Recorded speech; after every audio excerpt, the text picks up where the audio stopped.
In the winter of 1938, as Francisco Franco's forces swept through the mountains of Asturias, Spain, a young American war correspondent named Thomas McKinnon stumbled upon something that would haunt him for the rest of his life. Hidden in a remote valley near the village of Paines, he discovered the remnants of what local survivors whispered was the most cursed bloodline in all of Spain. Three sisters, Elena, Magdalena, and Esperanza Calderón, had shared not just a home, but a single husband, deliberately creating what medical experts would later call the most genetically isolated family tree in documented European history. For over 80 years, McKinnon's sealed reports have remained buried in the State Department archives in Washington, D.C., alongside testimonies too disturbing for public consumption.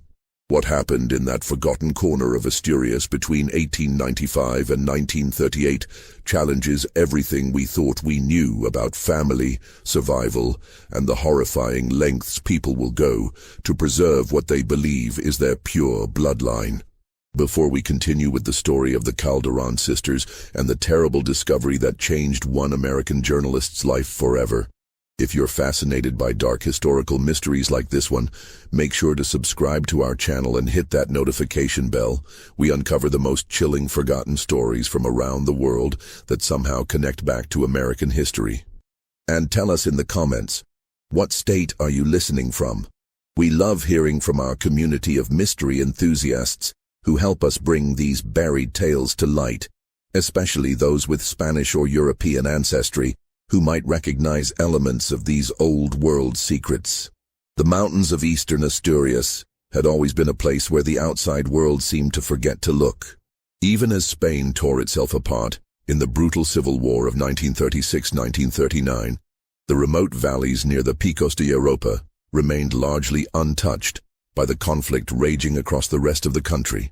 It was here, in the isolated hamlet of Paines, that the Calderón family had made their home for nearly 3 centuries, arriving originally from the Basque territories in the 1640s as cattle herders and stonemasons. By 1895, the family had dwindled to just one man, Don Aurelio Calderón, and his 3 daughters, Elena, the eldest at 22, Magdalena, 20, and Esperanza, barely 18. Their mother, Concepcion, had died in childbirth with what would have been a 4th daughter, leaving Aurelio to raise the girls in complete isolation from the handful of other families scattered throughout the valley. The nearest town of any significance was Cangas de Onís, a full day's journey by mule through treacherous mountain paths that became impassable during the harsh winter months. Aurelio Calderón was a man obsessed with what he called the purity of blood, la pureza de sangre. He had spent years studying the family genealogies kept in his father's wooden chest, tracing the Calderón line back through carefully preserved marriage records and birth certificates. What he discovered filled him with both pride and terror. His family had remained remarkably free of what he considered foreign contamination. No marriages to Moors during the medieval period, no unions with conversos, Jewish converts to Christianity, and most importantly, no mixing with the local Asturian peasantry, whom he viewed as racially inferior. But therein lay his problem. As the only surviving male of the Calderón line, Aurelio faced an impossible choice. If he allowed his daughters to marry outside the family, the bloodline he believed to be sacred would be forever diluted. If he forbade them from marrying at all, the line would die with him. There was, however, a third option, one that had begun to take shape in his increasingly troubled mind during the long, dark winters when the family was completely cut off from the outside world. The 3 Calderón sisters had been raised to believe they were fundamentally different from other people. Their father had filled their heads with stories of their noble ancestry, claiming they were descended from Gothic kings and that their blood carried special properties that must be preserved at all costs. Elena, with her sharp features and piercing grey eyes, had become her father's primary confidant in his genealogical obsessions. Magdalena, softer and more questioning, often wondered about the world beyond their valley, but had been taught that such curiosity was a sign of moral weakness. Esperanza, the youngest, had been born with a slight limp that her father interpreted as a mark of their family's ancient nobility, a physical sign, he claimed, that appeared in only the purest bloodlines. The isolation had shaped them in ways that would have horrified any outside observer. By 1895, the sisters spoke a dialect that was almost incomprehensible to other Spanish speakers, mixing archaic Castilian with Asturian, and even fragments of what appeared to be medieval Latin. They wore clothing styles that had been out of fashion for decades, hand-sewn from patterns that had been passed down through generations. Most disturbing of all, they had developed a relationship with each other and their father that blurred every normal boundary of family life. As winter approached in 1895, Aurelio Calderón made a decision that would echo through the decades and eventually reach the ears of a young American journalist 4 decades later. He called his daughters together in the main room of their stone farmhouse and presented them with what he called a sacred duty. He had found, he told them, the perfect solution to preserve their bloodline while ensuring its continuation. The sisters would share a single husband, a distant cousin named Rodrigo Calderón, whom he had located living in a village near Santander. Rodrigo, he assured them, was of pure Calderón blood, traced back through his grandfather to the same ancestor they all shared. What Aurelio didn't tell his daughters was that Rodrigo Calderón was not a distant cousin at all. He was Aurelio's own son by his deceased sister, a fact that would make him the girl's half-brother. The deception was carefully crafted, supported by forged documents that Aurelio had spent months preparing. In his twisted logic, this arrangement would not only preserve their bloodline, but would actually purify it further, creating children whose genetic heritage would be more concentrated than any in their family's history. The arrangement he proposed was methodical and cold in its calculation. Each sister would spend 1 month as Rodrigo's primary wife, while the other 2 served as companions and assistants. Any children born from these unions would be raised collectively, with their specific parentage deliberately obscured to prevent favoritism. The sisters would live together in harmony, united in their sacred mission to create the purest possible offspring. Elena, ever the dutiful daughter, accepted immediately. Magdalena voiced concerns but was quickly silenced by her father's theological arguments about divine will and family honor. Only Esperanza seemed to understand the full horror of what was being proposed, but her protests were dismissed as the hysteria of youth. Within a month, Rodrigo Calderón had arrived from Santander, a hollow-eyed man of 35 who seemed to understand his role all too well. The winter of 1896 brought with it a silence that seemed to swallow the entire Calderón Valley. The first snows had fallen earlier than usual, sealing the family's stone farmhouse away from the outside world until spring. It was during these months of complete isolation that the true nature of Aurelio's plan began to reveal itself, and what had seemed merely disturbing evolved into something far more sinister. Rodrigo Calderón had arrived in November, just as the mountain passes were becoming treacherous. He was a man marked by hardship, his face weathered beyond his years, and his hands bearing the calluses of someone who had known manual labor since childhood. But there was something else about him. A peculiar intensity in his dark eyes and a way of speaking that suggested he understood far more about the Calderón family's true history than he initially let on. The arrangement began exactly as Aurelio had planned. Elena, as the eldest, was given the first month to establish herself as Rodrigo's primary wife. The ceremony that united them was performed by Aurelio himself, using a combination of Catholic ritual and what he claimed were ancient family traditions passed down from their Gothic ancestors. There were no outside witnesses, no civil registration, no connection to the church in Cangas de Onís. It was, in every legal sense, not a marriage at all, but rather a carefully orchestrated breeding arrangement disguised as religious duty. What happened during that first month would haunt the valley for decades to come. Elena, who had always been the most compliant of the sisters, began to change in ways that neither Magdalena nor Esperanza could understand. She became secretive, whispering with Rodrigo in corners of the house and developing what could only be described as an obsession with their father's genealogical charts. She spent hours copying names and dates, creating elaborate family trees that showed the theoretical genetic makeup of any children she might bear. But it was during the long evenings, when the family gathered around the fire in the main room, that the true horror of the situation began to reveal itself. Rodrigo would speak of his childhood in ways that didn't align with the story Aurelio had told about his origins. He mentioned places near Paines that no distant cousin should have known about, recalled people and events from the valley's past with an intimacy that suggested deep personal knowledge, and most disturbing of all, he bore a striking physical resemblance to Aurelio himself. The same narrow nose, the same distinctive cleft in his chin, the same unusual gray eyes that marked the Calderón bloodline. Magdalena was the first to voice her suspicions. During the second month, when she had become Rodrigo's primary companion, she began asking pointed questions about his family history. Her inquiries were met with evasive answers, and more troublingly, with violent anger from her father. Aurelio's reaction to any questioning of Rodrigo's background was so extreme that it confirmed Magdalena's worst fears. There was something fundamentally wrong with the entire arrangement. It was Esperanza, however, who uncovered the truth. On a February night in 1897, when a fierce blizzard had trapped the family inside for 3 days, she discovered a cache of letters hidden beneath her father's mattress. The correspondence, dating back over 2 decades, revealed the full scope of Aurelio's deception and the true identity of the man who was now cycling through marriages with all 3 sisters.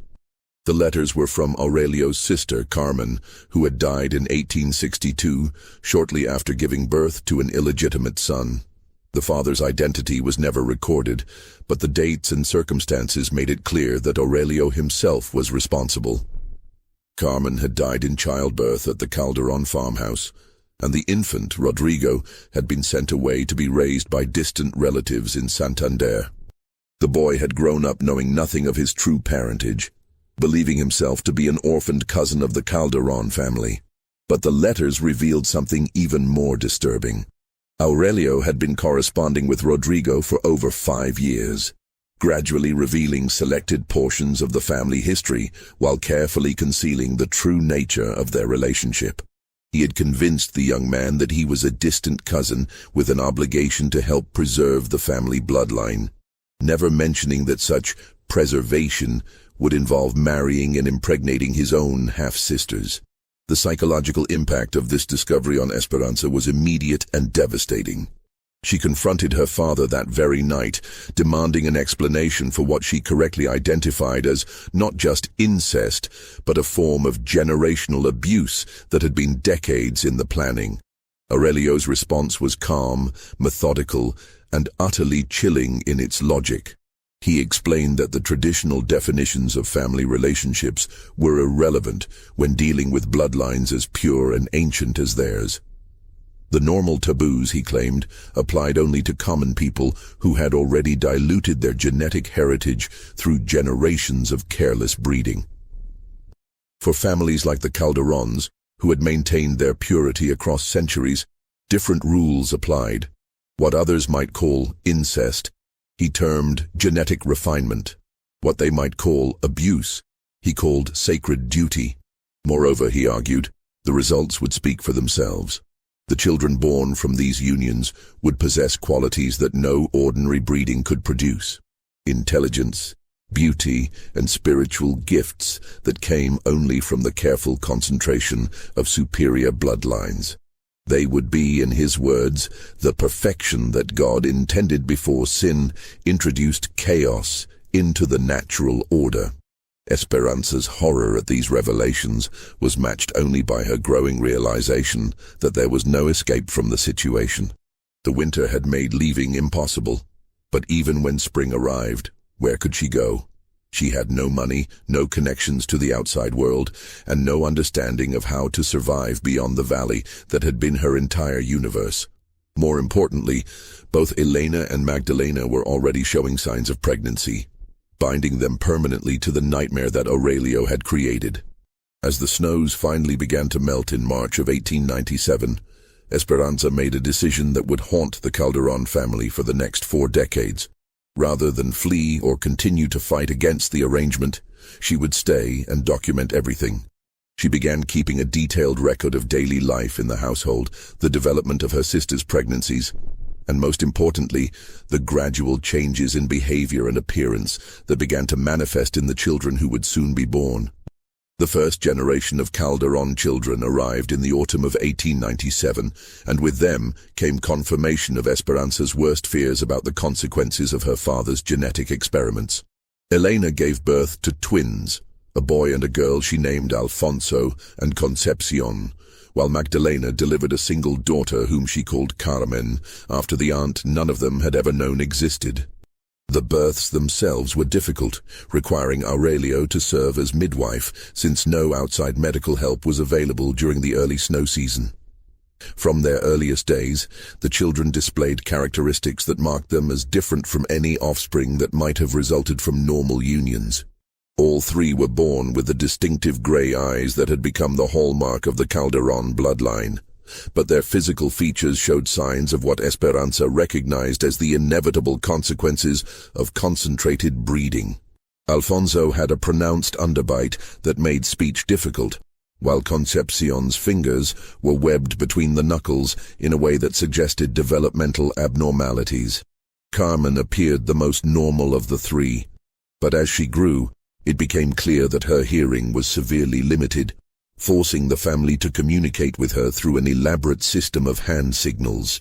More disturbing than the physical abnormalities, however, were the behavioral traits that emerged as the children developed. By age 3, all 3 displayed an unusual preoccupation with family relationships, asking questions about parentage and bloodlines that seemed far beyond their years. They showed no interest in games or activities typical of young children, instead spending hours studying the genealogical charts that covered the walls of the farmhouse. Most unnervingly, they seemed to understand instinctively that they were part of something secret and important, displaying a level of discretion about family matters that was both remarkable and deeply unsettling. The children's development coincided with significant changes in the adult household structure. By 1900, the original arrangement of rotating marriages had evolved into something far more complex and disturbing. Elena, Magdalena, and Esperanza had all borne additional children, a total of 8 offspring by 1905. But the question of specific parentage had become deliberately obscured. Rodrigo continued to cycle through relationships with all 3 sisters, but now the older children were beginning to participate in family planning discussions, offering opinions about genetic combinations and bloodline preservation that chilled Esperanza to her core. The isolation that had originally enabled Aurelio's plan now became essential to its continuation.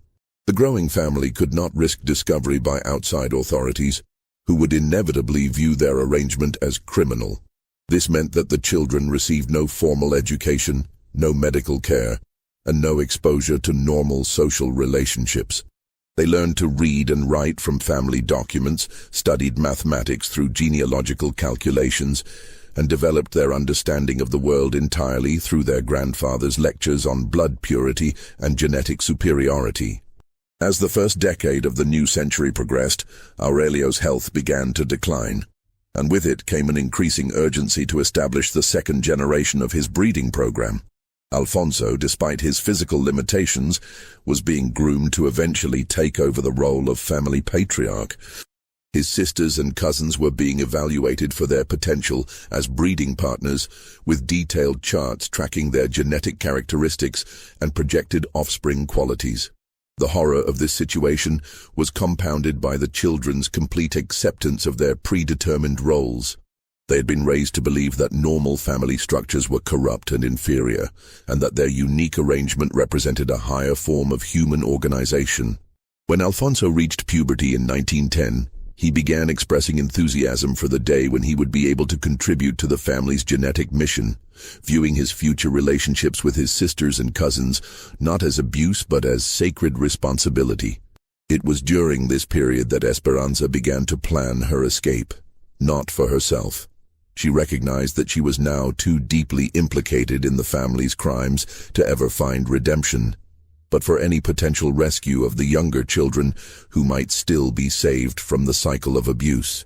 Her documentation of family life had grown into a comprehensive record of 3 generations of systematic incest, genetic manipulation, and psychological conditioning that she hoped might someday serve as evidence for authorities who could intervene.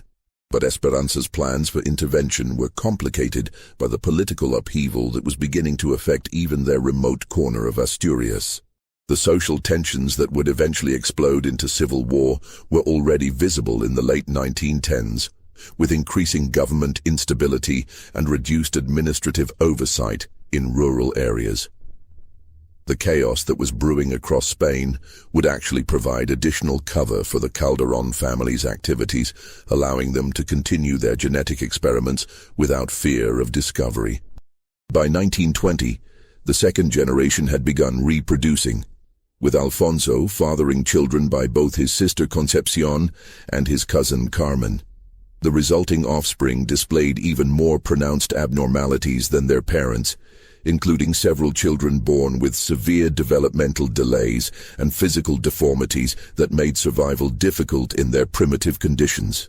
Yet rather than viewing these outcomes as evidence of the failure of his plan, Aurelio, now in his 70s but still mentally sharp, interpreted them as necessary steps in the purification process, claiming that the weak children were simply the genetic chaff that had to be eliminated before true perfection could be achieved. The family had also developed elaborate justifications for the high infant mortality rate that plagued their breeding program. Children who died young were said to have been called back to God because their genetic mission was complete. Those who survived were viewed as having been specially chosen to carry the bloodline forward. This theological framework helped the adults cope with the reality that roughly half of the children born into the family died before reaching adulthood, usually from complications related to genetic disorders or the primitive medical care available in their isolated compound.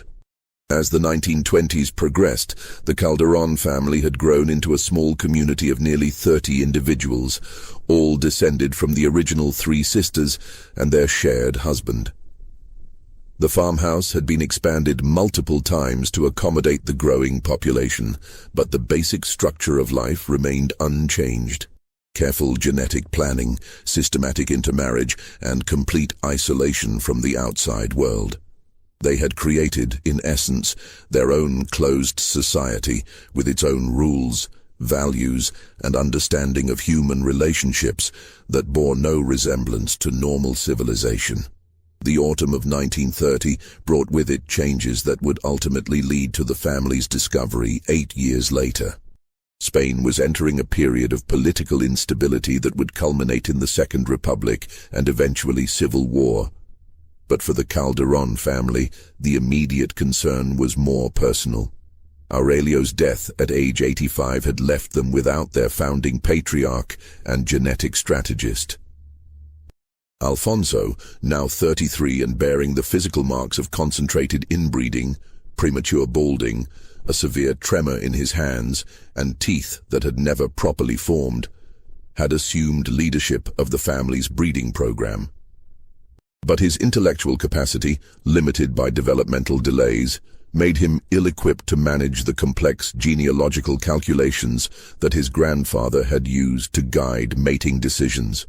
The responsibility fell instead to his sister Concepcion, who had inherited not only Aurelio's obsession with genetic purity, but also his calculating intelligence and ruthless pragmatism. Under Concepcion's leadership, the family's practices became even more systematic and disturbing.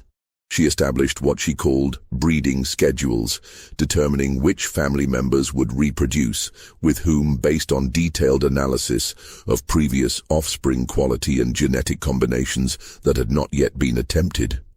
She also instituted regular genetic assessments of all family members, measuring physical characteristics, testing mental capabilities, and evaluating what she termed bloodline indicators to optimize future breeding decisions. The third generation of Calderón children, now numbering over 20 individuals, displayed the cumulative effects of 40 years of deliberate inbreeding. Physical deformities had become so common that the family had developed specialized techniques for caring for children born with cleft palates, club feet, and various forms of skeletal malformation. Mental disabilities ranged from mild learning difficulties to severe developmental delays that left some family members unable to care for themselves. Yet these outcomes were still viewed as acceptable casualties in the pursuit of genetic perfection. More disturbing than the physical and mental abnormalities, however, was the psychological conditioning that had shaped the third generation's understanding of normal human relationships. Children who had been raised from birth to view their siblings, cousins, aunts, and uncles as potential breeding partners displayed a complete absence of natural incest taboos. They spoke casually about family planning decisions, evaluated their relatives' genetic qualities with clinical detachment, and accepted their predetermined roles in the breeding program with enthusiasm that would have horrified any outside observer. The family's isolation had also produced cultural changes that set them apart from mainstream Spanish society in fundamental ways. Their language had evolved into a dialect that incorporated technical genetic terminology with archaic religious concepts, creating a vocabulary that was virtually incomprehensible to outsiders. Their clothing, still handmade according to patterns from the 1890s, marked them immediately as belonging to some earlier era.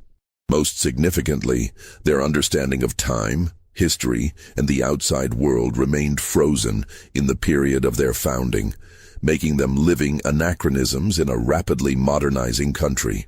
It was during this period that Esperanza, now 53 and showing signs of the premature aging common among the family's breeding females, made a decision that would ultimately lead to their discovery. She had spent decades documenting the family's activities in journals hidden throughout the farmhouse compound, but she now recognized that her records would be meaningless unless they somehow reached outside authorities. The question was how to make contact with the outside world without destroying the family she had helped to create and perpetuate. Her solution was both ingenious and desperate. She began leaving carefully crafted messages in locations where they might be discovered by the occasional travelers who passed through the valley, hunters, government surveyors, or merchants traveling between Cangas de Onís and Santander. These messages were written in standard Spanish rather than the family's evolved dialect, and they contained just enough information to intrigue potential readers without revealing the full scope of the Calderón family's activities. The messages described a unique community in the mountains that had preserved ancient Spanish traditions and might be of interest to scholars studying historical social structures. They included general directions to the farmhouse compound and suggested that visitors would be welcome if they approached with proper respect for traditional ways of life. Esperanza hoped that these messages would eventually attract the attention of someone with the authority and understanding necessary to intervene in the situation. Her plan might have worked, but political events in Spain were moving toward crisis faster than her careful preparations could bear fruit. The Second Spanish Republic, established in 1931, was marked by increasing social and political polarization that made normal government administration difficult even in accessible areas. In remote regions like the Calderón Valley, administrative oversight became virtually non-existent as officials focused on more pressing national concerns. The outbreak of civil war in July 1936 effectively ended any possibility that Esperanza's messages would receive official attention. Spain was consuming itself in a conflict that pitted fascists against republicans, conservatives against revolutionaries, Catholics against secularists. The remote valleys of eastern Asturias became refugees for deserters, hideouts for political fugitives, and no-man's lands where normal law enforcement ceased to function. For the Calderón family, the civil war represented both opportunity and danger. The breakdown of government authority meant they could continue their activities without fear of official interference. But it also brought armed groups and desperate individuals into their previously secure territory. By 1937, they were encountering soldiers, refugees, and bandits with increasing frequency, forcing them to develop strategies for dealing with outsiders while protecting their secrets. The family's response to this challenge revealed the full extent of their psychological transformation. Rather than viewing the war as an opportunity to escape their isolated existence, they interpreted it as confirmation of the superiority of their closed society. The violence and chaos of the outside world, they believed, proved that normal human relationships were inherently corrupt and destructive. Their own carefully controlled breeding program, by contrast, had created a community based on genetic excellence and social harmony. This interpretation allowed them to rationalize increasingly extreme measures to protect their isolation. Family members who expressed interest in the outside world were subjected to re-education sessions designed to reinforce their commitment to genetic purity. Children who showed signs of wanting to leave were confined to the compound until they demonstrated proper devotion to family goals. Most disturbing of all, the few outsiders who accidentally discovered their location were either recruited into the family structure or eliminated as threats to their genetic mission. The winter of 1937-1938 brought with it a series of events that would ultimately lead to the discovery that changed Thomas McKinnon's life forever. The Civil War was entering its final phase, with Franco's nationalist forces gaining ground throughout northern Spain. Asturias, a Republican stronghold, was experiencing the brutal suppression that would characterize the early years of the Franco dictatorship. Government forces were conducting systematic searches of remote areas, looking for Republican fugitives, weapons caches, and evidence of political resistance. It was during one of these searches that a detachment of Guardia Civil first encountered evidence of the Calderón family's existence. In December 1937, a patrol following reports of Republican activity in the Pinese Valley discovered one of Esperanza's messages tucked into the ruins of an abandoned shepherd's hut. The note, written in her careful script, described a traditional Spanish community that had maintained pure bloodlines for generations and invited proper authorities to visit their ancestral home.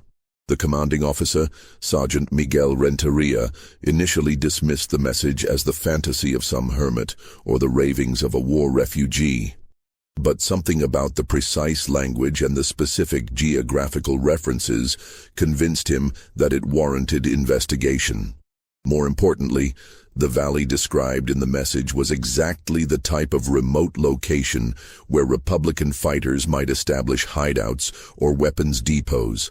The patrol's approach to the Calderón compound in January 1938 marked the beginning of a confrontation that had been decades in the making.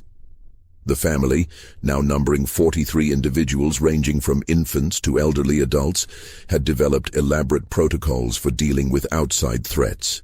These protocols, refined through encounters with various wartime intruders, involved a combination of misdirection, intimidation, and, when necessary, elimination of witnesses. The Guardia Civil Patrol's first glimpse of the compound was startling enough. A collection of stone buildings that seemed frozen in time, inhabited by people wearing clothing styles from a previous century and speaking a dialect that was barely recognizable as Spanish. But as Sergeant Renteria and his men began investigating the community more closely, they discovered evidence of activities that defied comprehension. The family's genealogical charts, covering every wall of the main farmhouse, revealed a pattern of intermarriage that could only be described as systematic incest spanning multiple generations. Birth records, meticulously maintained by Aurelio and later by Concepcion, documented the parentage of dozens of children whose genetic heritage violated every social and religious norm of Spanish society. Most disturbing of all, the family members themselves spoke openly about their breeding practices, viewing them not as shameful secrets, but as achievements worthy of pride. Sergeant Renteria, a career military officer who had seen the worst horrors of civil war, found himself confronted with something that challenged his understanding of human nature itself. This was not the crude abuse that occasionally surfaced in isolated rural communities, but rather a sophisticated, multi-generational program of genetic manipulation that had been conducted with scientific precision and religious fervor. The initial confrontation might have ended with the arrest of the adult family members and the placement of children in state custody. But events took a different turn due to the presence of someone unexpected among the Guardia Civil Patrol. Thomas McKinnon, the American war correspondent who would later write the sealed reports that documented the full scope of the Calderón family's activities, had been accompanying the patrol as part of his coverage of the Civil War's final phase. McKinnon, a 28-year-old journalist working for several American newspapers, had requested permission to observe military operations in rural Asturias as background for articles about the war's impact on traditional Spanish society. He was particularly interested in how isolated communities had been affected by the conflict, making him an ideal witness to the discovery of a family that had remained completely untouched by external events for over 4 decades. McKinnon's presence changed the dynamic of the encounter in crucial ways. As an American civilian with no direct stake in Spanish political conflicts, he was able to approach the situation with an objectivity that would have been impossible for Spanish authorities. More importantly, his background as a journalist trained him to document evidence and preserve testimony in ways that would prove invaluable in understanding the full scope of what had occurred in the Calderón Valley. The American correspondent's initial reaction to the family was a combination of fascination and horror that would shape his reporting for decades to come. He recognized immediately that he was witnessing something unprecedented in modern European history, a closed society that had deliberately isolated itself from normal human civilization in pursuit of genetic goals that bordered on scientific fantasy. But McKinnon also recognized that the timing of the discovery created enormous complications for any official response. Spain was in the midst of a brutal civil war that had already claimed hundreds of thousands of lives and displaced millions more. The new Franco government was focused on political consolidation and the suppression of Republican resistance. The last thing Spanish authorities wanted to deal with was a scandal involving systematic incest in a remote mountain community. The solution that emerged from discussions between Sergeant Renteria and McKinnon reflected the pragmatic realities of wartime governance. The Calderón family would be quietly relocated to separate institutions where the children could receive proper care and education while the adults faced prosecution for their crimes. The case would be handled discreetly to avoid creating publicity that might embarrass the new government or provide propaganda material for Republican opponents. McKinnon's role in this arrangement was crucial. As an American journalist with international connections, he could ensure that the case received proper documentation and that the children's welfare was protected during the transition process. In exchange, he would agree to delay publication of his findings until Spanish authorities had completed their investigation and achieved some resolution of the situation. What none of them anticipated was that the temporary delay in publication would stretch across decades, ultimately becoming a permanent silence that would leave the Calderón family's story buried in classified archives until long after all the participants were dead. Just when we thought we'd seen it all, the horror in the Pains Valley intensifies. If this story is giving you chills, share this video with a friend who loves dark mysteries, hit that like button to support our content, and don't forget to subscribe to never miss stories like this. Let's discover together what happens next in this tale of the most isolated bloodline in European history. The full scope of the Calderón family's genetic experiments was revealed during a week-long investigation in February 1938 that McKinnon would later describe as descending into a living nightmare that challenged everything I thought I knew about human civilization. Working alongside Spanish medical authorities who had been quietly brought in to assess the situation, the American correspondent documented evidence of systematic breeding practices that had produced results both more extensive and more disturbing than anyone had initially imagined. The medical examinations of the family members revealed patterns of genetic abnormalities that painted a clear picture of the consequences of concentrated inbreeding. Dr. Carlos Mendizabal, a geneticist from the University of Salamanca who had been sworn to secrecy about the case, concluded that the Calderón family represented the most genetically isolated human population in documented history, with levels of genetic homozygosity that exceeded anything previously recorded in scientific literature. The physical manifestations of this genetic concentration were evident throughout the family. Nearly every member displayed some form of developmental abnormality, ranging from relatively minor issues like unusual dental formations and skeletal irregularities to severe problems, including profound mental retardation, congenital deafness, and various forms of organ malformation. The infant mortality rate had been approximately 60%, with most deaths occurring within the first year of life due to complications related to genetic disorders. But the physical abnormalities, horrifying as they were, paled in comparison to the psychological impact of the family's breeding practices on survivors. The children and young adults who had reached maturity within the compound displayed a complete absence of normal social development.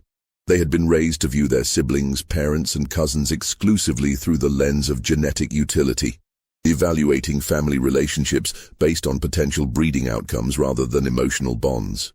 McKinnon's interviews with family members revealed the full extent of their psychological conditioning.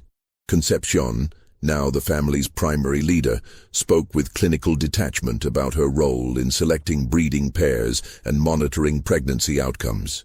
She maintained detailed records not only of genetic combinations, but also of performance evaluations for family members, rating their contributions to the genetic improvement program with numerical scores that determined their status within the family hierarchy. The children, ranging in age from infants to young adults, demonstrated levels of indoctrination that McKinnon found almost impossible to comprehend. They spoke casually about their predetermined roles in future breeding schedules, evaluated their own siblings as potential partners with scientific objectivity, and expressed genuine enthusiasm for their participation in what they had been taught to view as a sacred mission of genetic purification.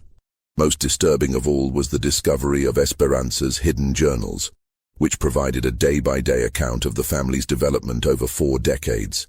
Her meticulously maintained records documented not only the breeding decisions and their outcomes, but also the psychological techniques that had been used to maintain family cohesion and prevent rebellion against the system. The journals revealed that several family members had indeed attempted to escape over the years, but they had been systematically hunted down, subjected to brutal correction processes, and either returned to compliance or eliminated as threats to family security. The escape attempts had led to the development of increasingly sophisticated control mechanisms. Family members were forbidden from traveling alone beyond the immediate compound area. Children were subjected to regular loyalty testing designed to identify potential dissidents before they could act on rebellious impulses. Most effectively, the family had developed an elaborate system of mutual surveillance, with family members required to report any signs of disloyalty or desire to leave the community. These control mechanisms had been justified through a complex ideological framework that combined distorted Catholic theology with pseudo-scientific theories about genetic superiority. Family members were taught that they were engaged in God's work of purifying humanity, and that any betrayal of their mission would result not only in personal damnation, but also in the corruption of the entire human species. This theological justification made resistance to the system virtually impossible for individuals who had been raised within its confines. The investigation also revealed the full extent of the family's isolation from normal Spanish society. They had developed their own currency system based on genetic contributions rather than monetary exchange. Their calendar was organized around breeding cycles rather than religious or civil holidays. Most significantly, they had created their own legal system, with Concepcion serving as judge, jury, and executioner for any violations of family genetic policies. McKinnon's most chilling discovery came when he examined the family's plans for expansion. Far from being satisfied with their current population, the leadership had developed elaborate strategies for recruiting new genetic material from outside sources. They had identified several other isolated families in the region that might be suitable for absorption into their breeding program, and they had begun making contact with these potential targets through carefully crafted deception campaigns. The recruitment strategy involved approaching isolated families during times of crisis, deaths, economic hardship, or political persecution, and offering assistance in exchange for marriage alliances. Young adults from target families would be invited to join the Calderón compound as spouses for family members, but they would not be informed about the true nature of the community until after they had been physically and psychologically trapped within the system. Several such recruitments had already been successful. McKinnon discovered evidence that at least 6 individuals from outside families had been absorbed into the Calderón genetic program over the previous decade. These recruits had been systematically isolated from their original families, subjected to intensive indoctrination processes, and eventually integrated into the breeding schedule as if they had been born into the system. The fate of those who resisted integration was documented in Esperanza's journals with clinical precision. Individuals who refused to participate in the breeding program were subjected to increasing levels of psychological and physical coercion until they either complied or were deemed irredeemable. Those in the latter category simply disappeared from the records, with brief notations indicating they had been returned to God or had chosen to seek their fortune elsewhere. McKinnon's investigation revealed that the family had developed sophisticated techniques for disposing of both resistant recruits and genetically defective offspring.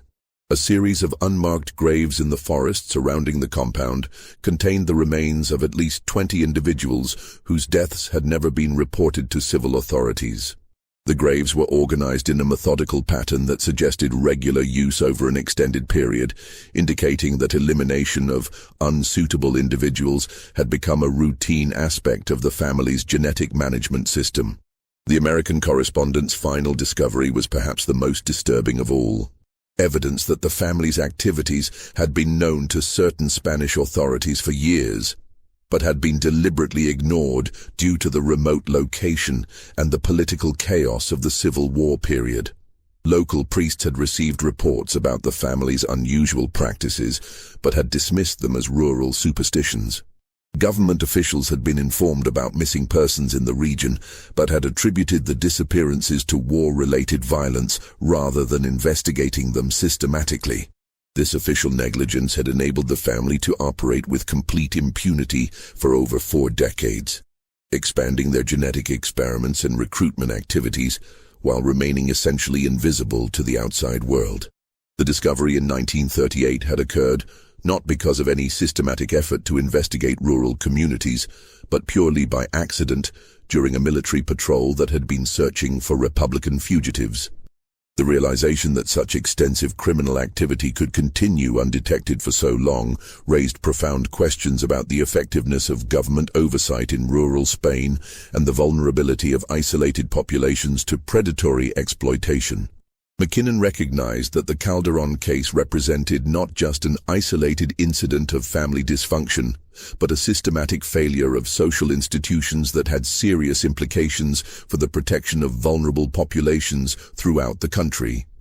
The dismantling of the Calderón family compound in March 1938 required a carefully coordinated effort involving medical professionals, social workers, and security personnel who had been sworn to absolute secrecy about the operation. The Spanish authorities, already overwhelmed by the challenges of post-Civil War reconstruction, were determined to handle the situation with minimal publicity that might embarrass the new Franco government or create international complications. McKinnon watched as 43 individuals were systematically removed from the only world most of them had ever known and distributed among various institutions across northern Spain. The youngest children, those under age 10, were placed in Catholic orphanages where they could receive proper education and hopefully overcome the psychological damage of their early conditioning. The older children and young adults were sent to specialized facilities that combined medical treatment for their genetic disorders with intensive rehabilitation programs designed to prepare them for eventual integration into normal society. The adult family members faced a more complex fate. Concepcion and several other leaders of the breeding program were quietly prosecuted for crimes including incest, child abuse, kidnapping, and multiple counts of murder. However, their trials were conducted in closed sessions with sealed records to prevent public knowledge of the case. Most received lengthy prison sentences, though several died in custody within a few years due to the effects of genetic disorders and the stress of adapting to life outside their isolated community. Esperanza, whose journals had provided crucial evidence for understanding the family's activities, presented authorities with a particular dilemma. Her detailed documentation had made the investigation possible, but she was also clearly complicit in decades of criminal activity. The solution was to offer her immunity from prosecution in exchange for continued cooperation with researchers studying the genetic and psychological effects of extreme isolation and inbreeding. Under this arrangement, Esperanza spent her remaining years working with Dr. Mendizabal and other scientists who were attempting to understand the full implications of the Calderón case. Her insights into the family's psychological conditioning techniques and genetic selection processes provided valuable data for research that would later inform policies on child protection and the detection of isolated abuse situations. The physical compound itself was thoroughly documented and then systematically destroyed. McKinnon participated in this process, photographing every room, cataloging every document, and preserving evidence that would later be sealed in Spanish government archives. The genealogical charts that had covered the walls were carefully copied before being burned, creating a permanent record of what Dr. Mendizabal called the most comprehensive documentation of human inbreeding ever assembled. The unmarked graves in the surrounding forest were excavated, and their contents subjected to careful analysis. The remains of 23 individuals were recovered, ranging from infants who had died shortly after birth to adults who appeared to have been murdered when they attempted to leave the family or resisted its breeding requirements. Each set of remains told a story of the systematic violence that had been necessary to maintain the family's genetic isolation.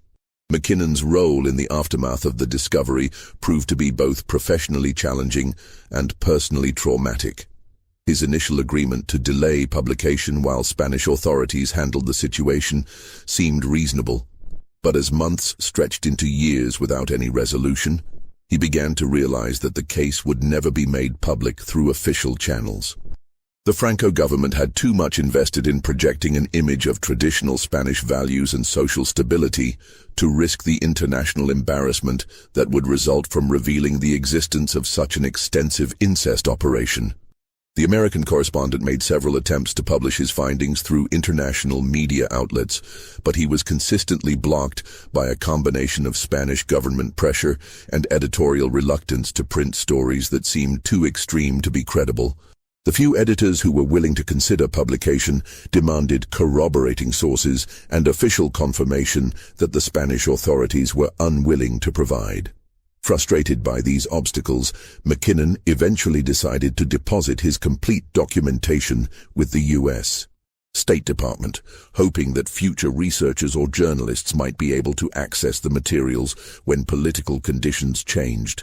His sealed report, filed in 1940, included thousands of pages of testimony, hundreds of photographs, and detailed genealogical records that provided a comprehensive picture of the Calderón family's 4 decades of genetic experimentation. The fate of the surviving family members varied considerably, depending on their age, physical condition, and psychological adaptability.